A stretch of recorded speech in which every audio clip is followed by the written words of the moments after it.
আমার ভাইরা, আমি কাটসাট কথা বলি কারো মন পাওয়ার জন্য, কারো খুশি হওয়ার জন্য না। এদেশে এখন যা চলছে, আপনি যদি চরিত্রকে বাঁচাতে চান, ছেলেদেরকে মেয়েদেরকে ছাত্র শিবিরে ছাত্রী সংস্থায় চোখ কান বুঝে দিয়ে দেন, নয়তো পারবেন না। কারণ এখন চলছে কি দেখছেন, ওপেন চলছে সব। এই কঠিন মুহূর্তে আপনার সন্তানকে আপনি বাঁচাতে পারেন শুধু এই দুইটা সংগঠনে দেন, আমি গ্যারান্টি দিব আপনি পারবেন। ঢাকাতে যেখানে নামাজ পড়াতাম, জমার একজন নাস্তিক বামপন্থী রাজনীতি করে মুরব্বী হয়ে গেছে। গোপনে একদিন এসে আমার বাসাতে কলিং বেল টিপ দিয়ে, আমি তো চেহারা দেখেই বুঝে ফেলেছি যে শয়তান মার্কা লোক, কারণ চেহারা দেখলে কিছু বোঝা যায়। দাড়ি গোপ কিচ্ছু নেই। আমার এখানে এসেছে, তাও সিগারেট খেয়ে ফেলে দিল, দেখলাম সিসি ক্যামেরা সব দেখা যাচ্ছে। হুজুরের কাছে একটু মানুষ দোয়া দরুদ পড়িয়ে আসে, ও দোয়া দরুদ নেই, সিগারেট টানতে টানতে। নাস্তা করালাম, কি আপনার কি সমস্যা?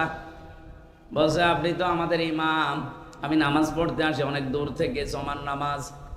আপনি একটা শিবিরের কোনো দায়িত্বশীল ছেলেরে খুঁজে দেন, আমার মেয়েটাকে প্রাইভেট পড়াবো। মেয়ে আমার বিশ্ববিদ্যালয় সেকেন্ড ইয়ারে পড়ে। চিন্তা করলাম এত বড় মেয়েকে পড়াতে চাই শিবিরের ছেলের কাছে। পরিচয় নিলাম পড়াটা, দেখলাম উনি বামপন্থী রাজনীতি করে মুরব্বী হয়ে গেছে একেবারে। আমি ওনারে বললাম সত্যি কথা বলেন তো, বাংলাদেশে প্রায় ৭৫টার উপরে দল এখন কাজ করছে, ৭৩টার উপরে বিভিন্ন দলের ছাত্র সংগঠন আছে তাদের। আপনি কোন দলের নাম বললেন না, ছাত্র শিবিরের ছেলে খুঁজতে চান কেন? আমারে বলছে হুজুর, অন্য কোন দলের ছেলে মেয়ের ছেলেদের কাছে যদি মেয়ে পড়তে দেয়, দেখা যাচ্ছে মেয়ে নিয়ে চলে যাবে। কিন্তু শিবিরের ছেলের ওপরে আমার এই ভরসা আছে, অন্তত মেয়ে নিয়ে পালাবে না। এর চাইতে আপনি আর কি চান? আজকে একটা টক শো দেখছিলাম আসার সময়, সবচাইতে বড় দল বলে যারা লাফায় না, তাদের একজন কেন্দ্রীয় নেতা, সে বলছে আমার 2 জন ভাতিজা ঢাকা বিশ্ববিদ্যালয়ে পড়ে, তারা ওই ডাকসুতে শিবিরকে ভোট দিয়েছে। আমি জিজ্ঞাসা করলাম যে তোরা আমার ভাতিজা, তোরা শিবিরকে ভোট দিলি মানে?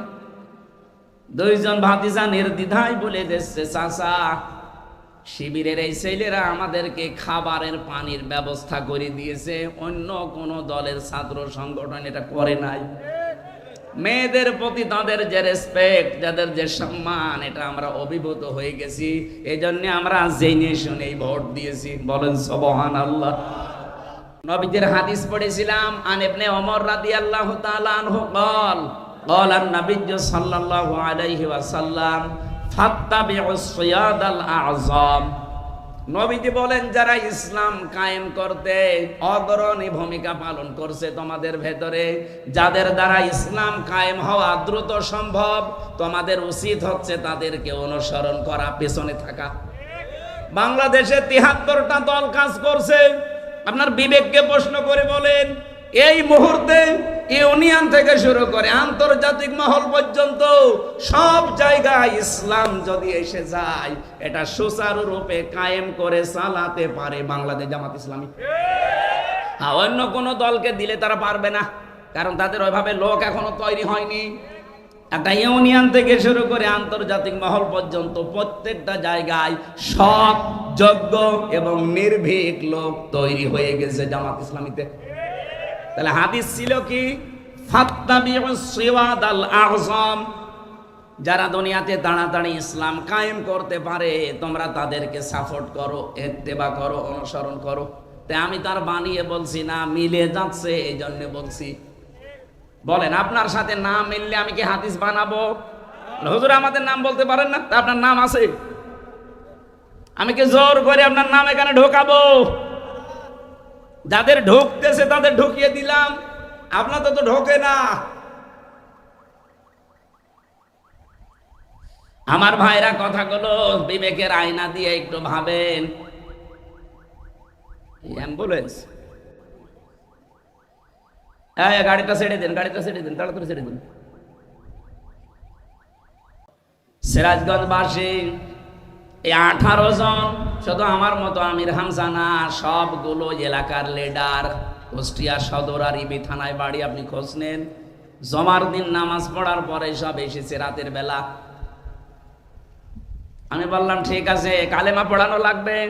বলছে না, কালেমা মুখস্থ আছে, কিন্তু ভুল পথে ছিলাম। এই যে ভুল পথে ছিলাম, এইটা ওর মনের ভেতরে আন্দোলিত করে দিয়েছে কে? বলেন বলেন। তো এতদিন তো তারা আসে নাই। রব্বুল আলামিন বলেন, আমার সাহায্য যখন আসবে আপনি বিজয় দেখতে পাবেন। বিজয়ের প্রথম নমুনা এইটা যে দলে দলে পালে পালে মানুষ দেখবেন ইসলামে প্রবেশ করছে। এই জন্য এবার একটা আশার সঞ্চার আমার হয়েছে। আমার তেলাওয়াত কিন্তু আয়াত ওই রকমই, আপনি একটু দেখবেন কেমন মেলে। আমার সূরা কসস থেকে পড়া আজকের আয়াত, 2টা আয়াত মাত্র পড়েছি। যদিও সিরাতুন নবী সাল্লাল্লাহু আলাইহি ওয়াসাল্লাম এই মাহফিল আমি সাজিয়ে নেব কোরআনের আয়াত দিয়ে ইনশাআল্লাহ। কারণ কোরআন দিয়ে কথা যারা বলে, নবীজি বলেন তারা সত্য কথা বলে। বলেন সুবহানাল্লাহ। মান ক্বালা বিহি সাদাকা, যারা কথা বলে কোরআন দিয়ে তারা সত্য কথা বলে। এই গ্যারান্টি দিচ্ছেন কে? না, আল্লাহ না, নবীজি। অমান আসদাকু মিনাল্লাহি কিলা, আল্লাহর চাইতে সত্য কথা আর কেউ বলে না। এবার আসেন আমরা সরাসরি কোরআনে প্রবেশ করি। সূরা কসস এর বাংলা অর্থ হচ্ছে ঘটনা বা কাহিনী সমূহ। বহু কাহিনী আল্লাহ এর ভেতরে দিয়েছেন। একটা কাহিনী আমাদের এই দেশের সাথে এখন পুরাপুরি মিলে যাচ্ছে, এই জন্য এটা তেলাওয়াত করলাম। তাসিম মিম হরফে মুকাত্তাআত। যদিও কিছু কিছু মুফাসসিরিনে কেরাম এর বাংলা একটা অর্থ বের করেছে, কিন্তু আমরা ওটা বিশ্বাস করি না। আল্লাহর ঘোষণা আল্লাহু আ'লামু বিমুরাদিহি, এর আসল অর্থ আল্লাহ জানে, এজন্য ছেড়ে দিলাম, জান, আর দরকার নেই। যদি এটা নিয়ে বেশি নাড়াচাড়া করতে চায় শেষে ঈমান হারা হয়ে যাব। আমার কুষ্টিয়ার লালন ভক্ত যারা আছে তারা আবার এটা নিয়ে বেশি নাড়াচাড়া করে, শেষে নিজের ঈমানই নেই। আল্লাহ যেহেতু নিষেধ, রাসূলের নিষেধ, আমরা আর ভেতরে যেতে চাই না, এ পর্যন্তই থাক। এবার আসেন যেখান থেকে ভেতরে যাওয়া যায়। তিলকা আয়াতুল কিতাবিল মুবিন। আল্লাহ পাক বলেন এই আয়াতগুলো, এই যে এখন বলবো যেগুলো, এই আয়াতগুলো স্পষ্ট কিতাবের আয়াত। আল্লাহর ঘোষণা দেওয়ার আগে আমরা পেলাম কিতাবের আগে আলিফ লাম। আল্লাহ পাক যদি এখানে কিতাবের আগে আলিফ লাম না দিতেন, আমরা অর্থই করতে পারতাম না। আল্লাহ বলেন এই কিতাব, এই আয়াতগুলো স্পষ্ট কিতাবের আয়াত। আমার প্রশ্ন এখন, যারা আমার ডানে বামে বসে আছেন, সামনে পেছনে আছেন, বলেন তো কোরআন আমাদের কাছে স্পষ্ট না অস্পষ্ট? না না, হয়নি। এখানে যারা বসে আছেন, আমি ওইটা বলতে চাইনি, আমি বলতে চাচ্ছি যারা বললেন আমার কাছে কোরআন স্পষ্ট, আপনি পড়া কোরআন শরীফ থেকে ৬৬৬৬টি আয়াতের অর্থ বলতে পারবেন? আপনি একটা আয়াত দিলে ব্যাখ্যা করে এর শেষ নামাতে পারবেন? আপনার কাছে স্পষ্ট হয় কি করে? আপনাদের কাছে আসেন না। এর কাছে যেভাবে আসা দরকার ওইভাবে এখনো আমরা আসতে পারি না, আর আমরা বলে ফেললাম আমাদের কাছে কোরআন স্পষ্ট। হ্যাঁ, এদেশে একটা রহমত আছে, কোরআন স্পষ্ট করার একটা জায়গা আছে, সেটা জামাত ইসলামী বাংলাদেশ। আপনি এর কাছে এসে দেখেন, বেশি দিন লাগবে না, মাত্র 6 মাস আপনাকে যদি এর ভেতরে রাখতে পারি, আল্লাহর কসম কোরআনও আপনার কাছে স্পষ্টই হয়ে যাবে। 15টা ফরম পূরণ করা লাগে, প্রতিদিন ঘর আটকানো লাগে 15টা। এর প্রথম ঘরই আপনি কোরআন পড়েন কিনা আগে লেখেন, কয় আয়াত পড়েন, বুঝে পড়েন না না বুঝে পড়েন, ওইটা আবার লেখা লাগবে। বাংলাদেশে এমন কোন দল নেই যে দলের কর্মসূচিতে এরকম পয়েন্ট পয়েন্ট করা আছে দেখান। যদি কয়েকটা থাকেও তারা এখান থেকে হাওলাত নিয়েছে। এই কথা বলছেন না কেন? আমি কয়েকটাই পেয়েছি, তাদেরও দেখি এখান থেকে সব ধার করা, হাওলাত নেওয়া। কিন্তু জামাত ইসলামী বাংলাদেশে এই 15টা পয়েন্ট আপনি 6 মাস পূরণ করে দেখেন, আপনার মনে হবে আমি বিশ্ববিদ্যালয়ে পড়াশোনা করছি। এই জন্য কোরআন স্পষ্ট করতে হলে এই দলে আপনাকে আসা লাগবে। আহ্বান জানাচ্ছি, আসেন, মাত্র 6 মাস থাকেন, জীবন আপনার পাল্টিয়ে যাবে। কারণ এরা নিজেরা ট্রেনিং দিয়ে পাল্টাবে না, কোরআন দিয়ে পাল্টাবে। এই কথা বলেন না কেন? আল্লাহ পাকের পরে দিয়েছেন আল মুবিন কিতাব, শুধু না, এটা কিন্তু স্পষ্ট কিতাব। আল্লাহর যে প্রশংসা আমরা আদায় করি যতগুলো কারণে, তার 1 নাম্বার কারণে এইটা, আলহামদুলিল্লাহিল্লাযী আনজালা আলা আবদিহিল কিতাবা ওয়া লাম ইয়াজআল লাহু ইওয়াজা। রব্বুল আলামিন বলেন, প্রশংসা আমার।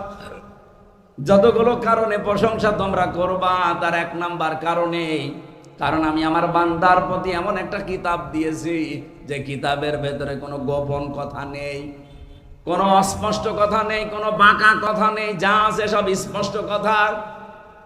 ও সিরাজগঞ্জবাসী, আল্লাহ বলছেন আমার কোরআনে কোনো বাঁকা কথা নেই, গোপন কথা নেই।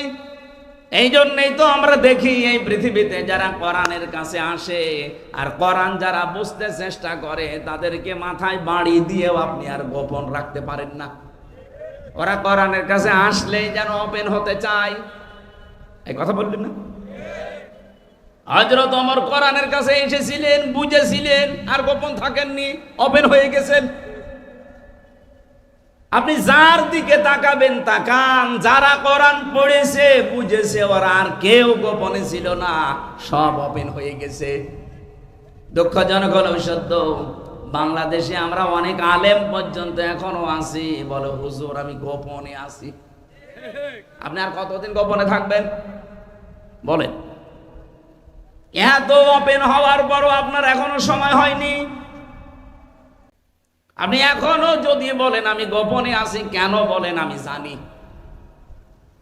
সেদিন আমাকে ঢাকা থেকে একজন বলছিল, হুজুর যেভাবে কথা বলা আরম্ভ করেছেন, আমারও মনে চাই আমি স্পষ্টভাবে প্রকাশ্যে কোরআনের পক্ষে কাজ করি, কিন্তু মনের ভেতরে একটা ভয়, যদি এবার ইসলাম না আসে তাহলে আমার ইমামতি থাকবে তো। আরে শয়তান, ওই ইমামতি নিয়ে আসে। আর আপনার কাছে কেন এমন মনে হয় এখনো যে ইসলাম এবার আসবে না? বলেন, কোন ছেলে যদি মাইক হাতে নিয়ে এলাকার মানুষকে বলে যে আমার বাবার জমি আমি পাই কি না পাই আমার সন্দেহ লাগে, তাহলে এটা কি বৈধ সন্তান না অবৈধ? আরো জোরে বলেন। লোকজন বলবে না যে তোর বাবার সম্পত্তি তুই পাবি না, মানে এলাকার লোক পাবে। 92% মুসলমান এই দেশে, যে ঝড় উঠেছে, আরে শুধুমাত্র সিরাজগঞ্জের এই সদর থানা না, সারা বাংলাদেশের 630টা থানায় আমার কম বেশি এখন যাওয়া। আমি দেখছি সারা দেশে যেভাবে ঝড় উঠেছে, ইসলাম এবার সংসদে যাবে ইনশাআল্লাহ। হ্যাঁ, কিছু চাপাবাজ আছে, ওদের চাপাবাজও বন্ধ হয়ে যাবে। এখনো পর্যন্ত ওদের মুখ জোর কমে না, এখনো ওই সেই মানধাত আমলের চিন্তায় আছে যে আমরা বড় দল, বড় দল জিকির করতে থাকে, বাকি সব সিয়ার ইসলাম নিয়ে যাক। আপনি জিকির করতে থাকেন, এখনো পর্যন্ত জোশ চাপিয়ে দেওয়ার অভ্যাস আপনার গেল না। কিছু হলে খালি চাপিয়ে দেন, চাপিয়ে দেন, কতদিন দেবেন আর? আপনাদের এই এলাকায় একজন আছে, এই লোকটার কিছু হলে খালি ওই সে মানধাত আমলের চিন্তায় চলে যায়। এখনো যদি কেউ আমাদেরকে রাজাকার বলতে চান, আমার মনে হয় ওই লোকটার মুখ এই ফজু পাগলার মতো আগুন ধরিয়ে দেওয়া দরকার।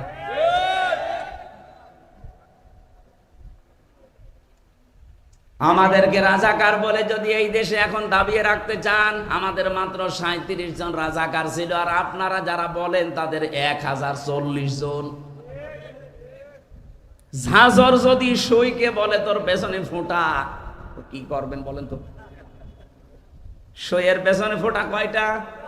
আর ঝাঁঝরের আপনার 1040 জন। লজ্জা করেন আপনার? এখন থেকে আর কোনো কথার জবাব দেওয়া হবে না, জবাব নেওয়া হবে। ইমানদাতা বলে চিন্তা যেই করবে তার কোনো কথার জবাব আমরা দেব না, জবাব আমরা চাই। আপনার 1040 জন, আপনার লজ্জা লাগে না?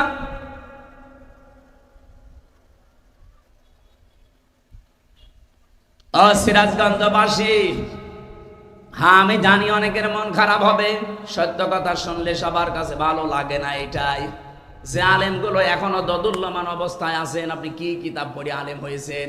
কোরআন বলছে আয়াতুল কিতাবিল মুবিন, এটা স্পষ্ট কিতাবের আয়াত। যারা এর কাছে আসে পড়ে তারা স্পষ্ট হতে চায়, ওপেন হতে চায়।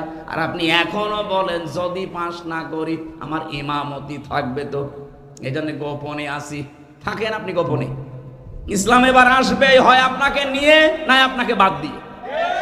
এই কথা বলেন, ইসলাম এবার আসবে হয় আপনাকে নিয়ে আসবে না আপনাকে বাদ দিয়ে আসবে। আপনাকে নিয়ে আসলে ভালো।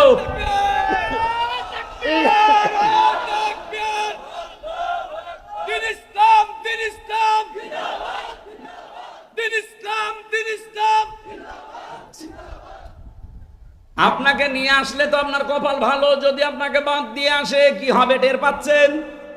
তখন এসে বলবেন আমার ইমামতি যেন না যায়। আপনার ইমামতি থাকবে তখন, কারণ আপনি তো মুনাফিক। কথা বলেন না কেন? মুনাফিকের পেছনে তখন নামাজ হবে। এই জন্য আহ্বান জানাচ্ছি, ওপেন হন। এখন আলেমদের, ইমামদের, খতিবদের উচিত এই যে মুহূর্ত চলছে, এখনো যদি আপনি সেই বলেন আমি আসি সেই 15 বছর আগে, আপনি আবার কবে? সেদিন ইমাম সম্মেলন ছিল, আমার কুষ্টিয়ার পুরা জেলার আলেমরা এসেছিল, কয়েক হাজার। কয়েকজনকে আমি প্রশ্ন করেছি যারা এখনো ইসলামের পক্ষে ডাইরেক্ট আসতে পারছেন না। ইসলাম অবশ্যই এবার আসবে, কিন্তু আপনার কি হবে তখন? দেখলাম একবারে 1500 বলছে আসি এবার। আমরাও চাই সারা বাংলাদেশের কোন আলেম যেন অন্তত এবার ইসলাম কায়েমের এই পথে পেছনে না থাকে। আলেমরা এবার সামনে থাকবে ইনশাআল্লাহ। এক কথা বলেন, আপনার দায়িত্ব আছে একটা, আপনি পালন করেন না। আল্লাহ আমাদেরকে একটা আশার বাণী শোনাচ্ছেন। তিলকা নাদলু আলাইকা মিন নাবাই মূসা ওয়া ফিরআউনা বিল হাক্কি লিকাউমি ইউমিনুন। এটা যে তেলাওয়াত হচ্ছে এটা কিন্তু আমির হামজার তেলাওয়াত না। নাদলু, আল্লাহ বলেন আমি তেলাওয়াত করছি।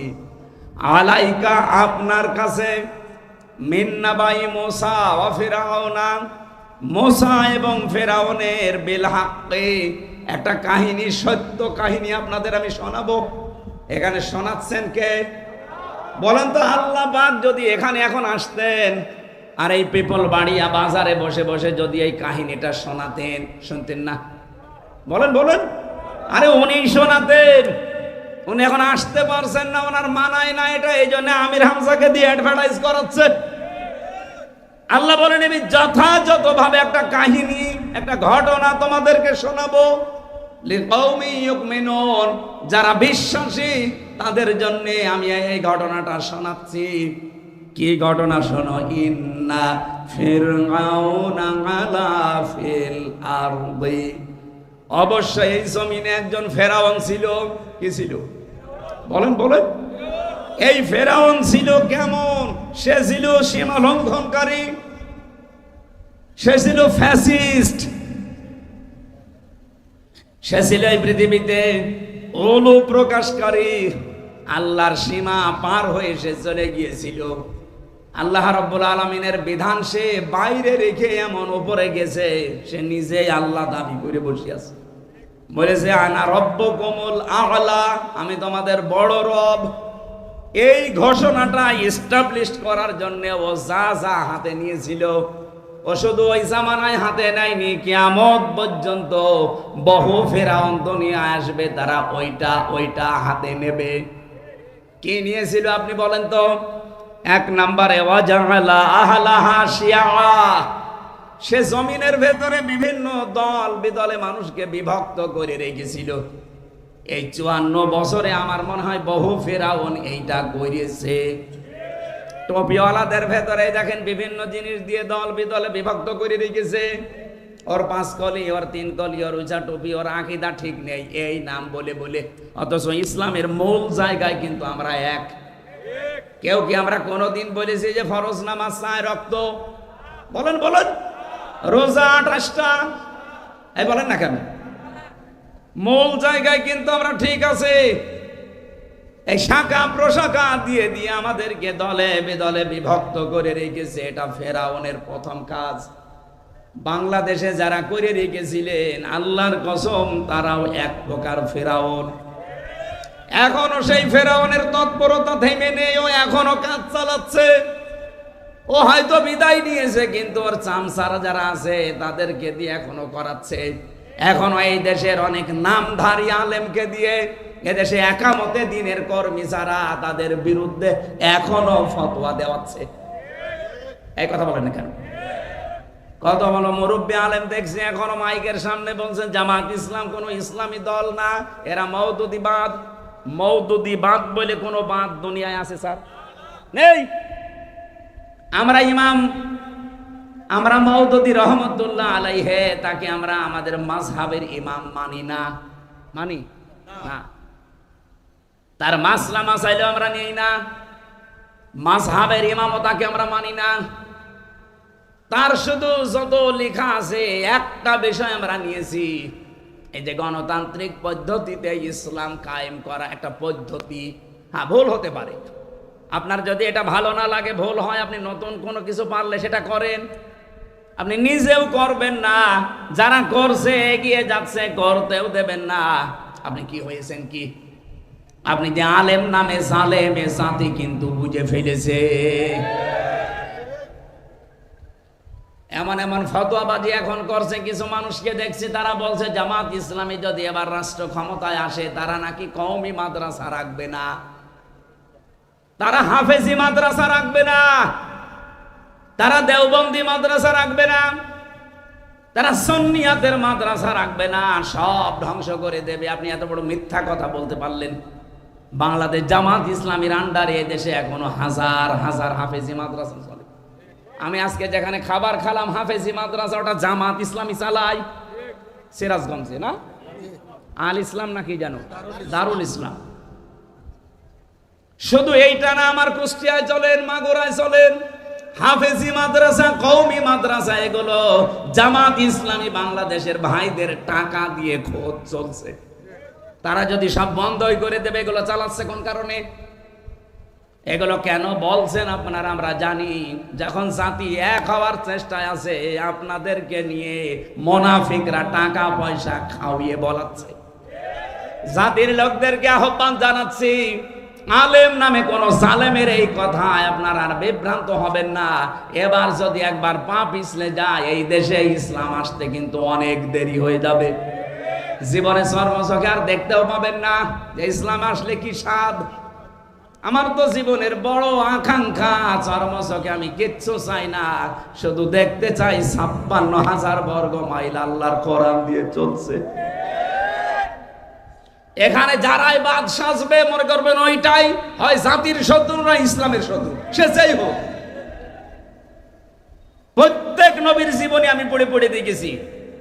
যতগুলো নবীর জীবনী আমার সামনে এসেছে, শুধু 2 জন নবীর জীবনী বাদ দিয়ে প্রত্যেকটা নবীর জীবনে আমি এটা পেয়েছি। হ্যাঁ, একটা হযরত আদম আলাইহিস সালাম আর হযরত সুলাইমান আলাইহিস সালাম, এই 2 জন নবীর জীবনী বাদ দিয়ে কোন নবীর জীবনী আমি পাইনি যে এই নির্দেশ ছিল না আনাকিমুদ্দিন, যে দিন কায়েম করো।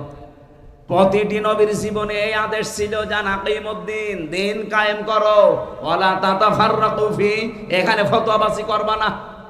আপনার কত জায়গায় কত কিছু হয়ে যাচ্ছে, ফতোয়া দেন না।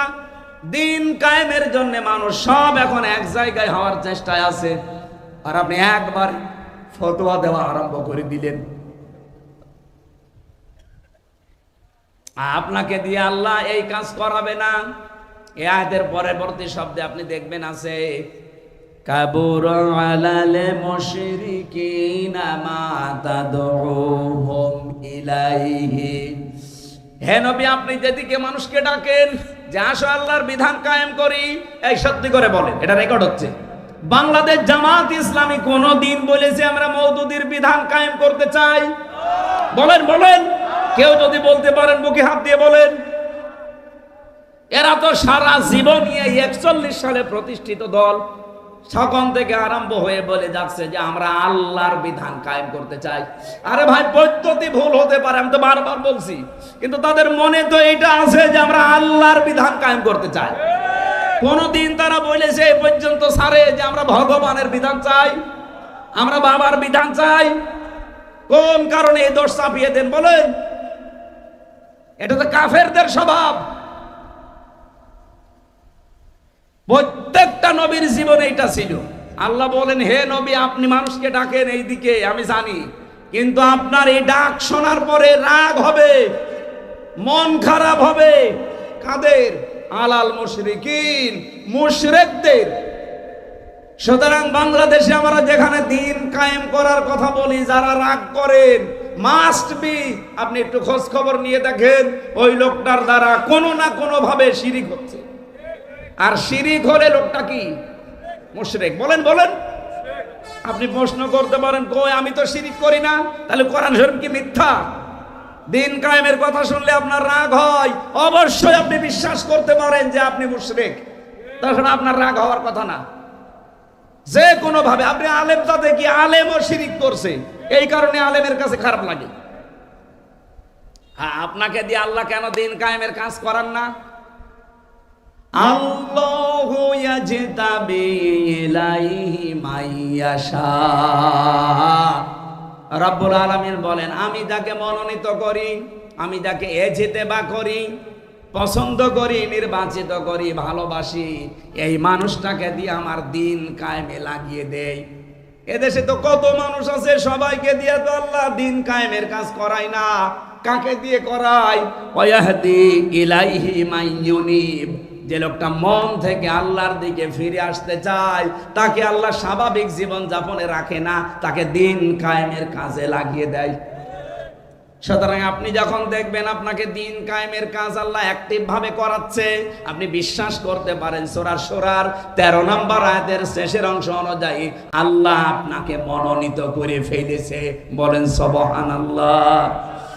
আল্লাহ যেন আমাকে আপনাকে এই জায়গায় শামিল করেন, বলেন আমিন। আল্লাহ স্পষ্টভাবে বললেন যে ফেরাউনের প্রথম কাজ ছিল দলে বিদলে বিভক্ত করে রাখতো মানুষকে। ওর একটা উদ্দেশ্য ছিল, কারণ মানুষ যদি দল বিদলে বিভক্ত হয়ে থাকে তাহলে শক্তি হারিয়ে যায়, তখন ও যা মনে চায় তাই করতে পারে। এটা এতদিন এই ফেরাউন হাসিনা করেছে। দেখেন কত দলে বিদলে আমাদের বিভক্ত করে রেখেছিল। এদেশে মানুষ যা, তার চাইতে অনেকের দল বেশি। আমি জেলখানায় একটা লোক পেয়েছিলাম, ও একটা দলের সভাপতি, ওর দলের নাম হচ্ছে আল্লাহর দল, আব্দুল মতিন ওনার নাম। ওনার আমি একদিন বললাম যে ভাই আপনি আল্লাহর দলের সভাপতি, সেক্রেটারি কে? বলছে আমার ছেলে, আর কেউ নেই। সারা বাংলাদেশে উনি সভাপতি, ওনার ছেলে সেক্রেটারি, এই শেষ। এটা হাসিনার করা, দলে বিদলে বিভক্ত করে করে দাদাদের এই হুকুম মতো আমাদেরকে এভাবে করে রেখেছিল। এটা ফেরাউনের নিয়ম। কার নিয়ম? 2 নম্বরে ছিল ইস্তাদঈফু দাঈফাতাম মিনহুম। ও দলে বিদলে বিভক্ত করে মানুষদেরকে দুর্বল করে রাখতো। ইউযাব্বিহু আবনাহুম ওয়া ইস্তাহয়ি নিসাহুম। সে ওই দেশের পুরুষদেরকে মেরে ফেলতো, মেয়েদেরকে বাঁচিয়ে রাখতো। এই আয়াতের 2টা তাফসীর হয়। 1 নম্বরে ওই জামানায় ফেরাউন বহু পুরুষ বাচ্চাকে মেরে ফেলেছিল, কোনোদিন শোনেননি? বলেন বলেন। মেয়েদেরকে যে বাঁচিয়ে রাখতো, শোনেননি? তাহলে এখন তাফসীর কিভাবে করবেন? আধুনিক মুফাসসির যারা, তারা আয়াতের তাফসীর করছে এভাবে, এমন এমন কায়দা ফেরাউন করবে, কিয়ামত পর্যন্ত তো ফেরাউন থাকবে না, কিন্তু ওর প্রেতাত্মারা থাকবে। ওরা যদি ক্ষমতায় কোনো সময় থাকে, তারা ওই দেশের যারা যোগ্য মানুষ তাদেরকে চেয়ারের পরিবর্তে পেছনে ফেলে রাখবে। আমরা এই দেশে এই 15.5 বছরে এইটাই বেশি দেখেছি। যোগ্য হওয়ার পরেও শাহিনুর আলম ওনার যোগ্যতার সম্পূর্ণ জায়গায় বসতে পারবে না, বসে থাকবে 10 নম্বর চেয়ারে। আমি 1 থেকে মাস্টার্স পর্যন্ত আমার ফার্স্ট ক্লাস ফার্স্ট আছে, অল ফার্স্ট ক্লাস আমার। বলেন আমার জায়গা মতো যাওয়া দরকার, খালি পেছনে দলীয় পরিচয় আছে এই জন্য আমারে না নিয়ে 80 রোল নাম্বার যার তারে নিয়েছে। এই যে আমাকে ওই জায়গায় না নিয়ে আপনি পেছনে ফেলে রাখলেন 80 নাম্বার চেয়ারে, এটা আমাকে মেরে ফেলার শামিল না? এটা করেছিল ফেরাউন। এখনকার ফেরাউনরা এইটা করছে, ওই জামানায় মেরে ফেলতো সরাসরি, আর এখন তার যোগ্যতা সম্পন্ন জায়গায় না যেতে দিয়ে বাধা প্রাপ্ত করে তাকে একটা মেরে ফেলা। 2 নম্বরে মেয়েদেরকে সে বাঁচিয়ে রাখতো। 15.5 বছরে দেখেন ছেলেদের চাকরি হয় না আর মেয়েদের চাকরির অভাব হয় না। ইন্নাহু কানা মিনাল মুফসিদিন, নিশ্চয় সে ছিল ফ্যাসাদ সৃষ্টিকারী, বিশৃঙ্খলা সৃষ্টিকারী, সন্ত্রাসী। এতটুকু আল্লাহ যদি শেষ করে দিতেন, আমরা সত্যি বলছি আয়াত আমরা পড়তাম না। এবার একটা আশার বাণী আল্লাহ আমাদেরকে শুনিয়েছেন, নাকি বলবো না? রব্বুল আলামিন বলেন, নুরিদু আন্নামুন্না, আমি আল্লাহ নিজে ইচ্ছা করলাম। বলেন তো ইচ্ছাটা কার? আরো জোরে। আমি আল্লাহ নিজে ইচ্ছা করলাম, আমি মনন করব। মনন মানে অনুগ্রহ করা, দয়া করা। আমি আল্লাহ একটা ইচ্ছা করলাম যে আমি অনুগ্রহ করব, দয়া করব আলাল্লাযিনা ইসতাদঈফু ফিল আরদ, তাদের উপরে যাদেরকে ফেরাউন এতদিন দুর্বল করে রেখেছিল। জমিনের উপরে যাদেরকে ফেরাউন দুর্বল করে রেখেছিল, জুলুম করে, অত্যাচার করে, বিভিন্ন পদে উঠতে না দিয়ে এদেরকে দুর্বল করে ফেরাউন রেখেছিল। আমি আল্লাহ একটা ইচ্ছা করলাম, এই দুর্বল পার্টি মুসা আলাইহিস সালামের দল, এদেরকে আমি আল্লাহ কি করব? না জাআলাহুম আইম্মাতান, জাতির নেতা তাদেরকে বানাবো। আল্লাহর যে ঘোষণা ছিল না জাআলাহুম, তাদেরকে আমি জমিনের নেতা বানাবো। বলেন তো এটা কি আমি বানিয়ে বলছি না হচ্ছে? ওয়া জাআলাহুমুল ওয়ারিসিন, এবং এই জমিনের উত্তরাধিকারী আমি আল্লাহ তাদেরকে বানাবো। আমার মনে হচ্ছে আল্লাহ যেন তার সিদ্ধান্ত এখন বাস্তবায়ন আরম্ভ করে দিয়েছে। আর আল্লাহ যদি কোনো কাজের ইচ্ছা করে ওটা কেউ রদ করতে পারে? ইন্না রাব্বাকা ফাআলুল লিমা ইউরিদ, তোমার রব যা চায় তাই করে। অনুমাক্কিনা লাহুম ফিল আরদ, এতটুকু শেষ না, আমি আল্লাহ জমিনে তাদেরকে শাসন ক্ষমতা দেব। কেন দেব?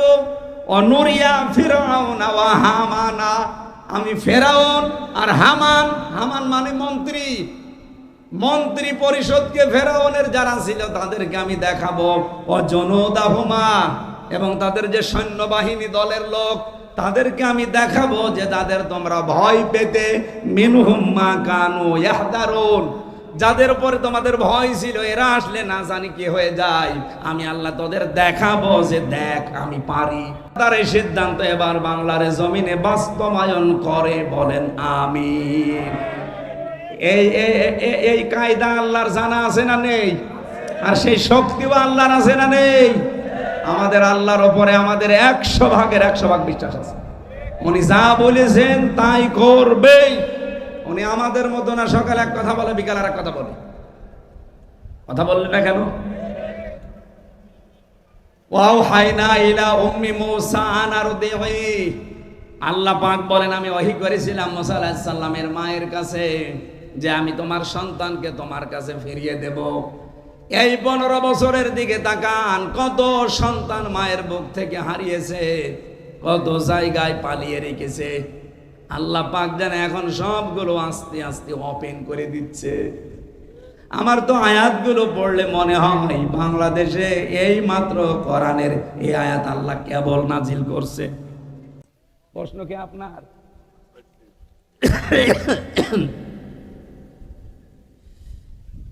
এ দেশের মুসলিম হিসাবে ভোট দেওয়া কতটা জরুরি, এটা ফরজ। এখন যে অবস্থা চলছে এটা ফরজ। দলিল সূরা নিসার 85 নম্বর আয়াত, মাই ইয়াশফা শাফাআতান হাসানাতান ইয়াকুল্লাহু নাসিবুম মিনহা, কোন মানুষ একটা ভালো কাজে সুপারিশ করলে ও ভালো কাজ করে যা পাবে সুপারিশ করে তাই পাবেন। ভোট দেওয়া সুপারিশ করা একই বিষয়। বাংলাদেশে এবার যদি এই কাজ না হয়ে, যারা নাস্তিক, যারা শরিয়া আইন বিশ্বাস করে না, আপনাদের এখানে একজন আছে, ও ঘোষণা দিয়েছে যে শরিয়া আইন আমরা বিশ্বাস করি না। এইরকম মানুষগুলো যদি আসে যারা শরিয়া আইনই বিশ্বাস করে না, শরিয়া আইন সব তুলে দেবে না, তখন বলবে নামাজ পড়া লাগবে না। আপনি কি করবেন? আপনার তো চেয়ার নেই, বাধ্য হবেন নামাজ না পড়ে থাকতে। জাহাঙ্গীরনগর বিশ্ববিদ্যালয়ে যদি পায়খানার ভেতরে দাঁড়িয়ে নামাজ পড়া লাগে ইশারায় বাংলাদেশে, অথচ সেখানে এখন আল্লাহু আকবার আযান হচ্ছে, সুবহানাল্লাহ বলতে পারেন না? ভোট দেওয়া কতটুকু জরুরি? জরুরি মানে এখন যে অবস্থা চলছে এখন ফরজ হয়ে দাঁড়িয়েছে। আসসালামু আলাইকুম। মহিলাদের সংগঠনের প্রতি আগ্রহী হওয়ার জন্য, সম্মানিত মা বোনেরা, আগ্রহী হওয়ার জন্য কি আপনার দায়িত্ব হচ্ছে এই মুহূর্তে ইসলামের পক্ষে থাকা। এতে মা বাবা স্বামী সন্তান সব যদি একদিকে চলে যায়, ফেরাউনের স্ত্রী আসিয়ার মতো আপনি একা দাঁড়িয়ে থাকবেন। লা তাআতা লিমাখলুকিন ইল্লা বিমাসিয়াতিল খালিক। আল্লাহর বিরুদ্ধে যায়, রাসূলের বিরুদ্ধে যায় এমন কোন কাজ বাবাকেও মানা যাবে না, স্বামীকেও মানা যাবে না, সন্তানকেও মানা যাবে না। কথা বললেন না কেন? এটাকে শুধু পুরুষদের না মহিলাদেরও?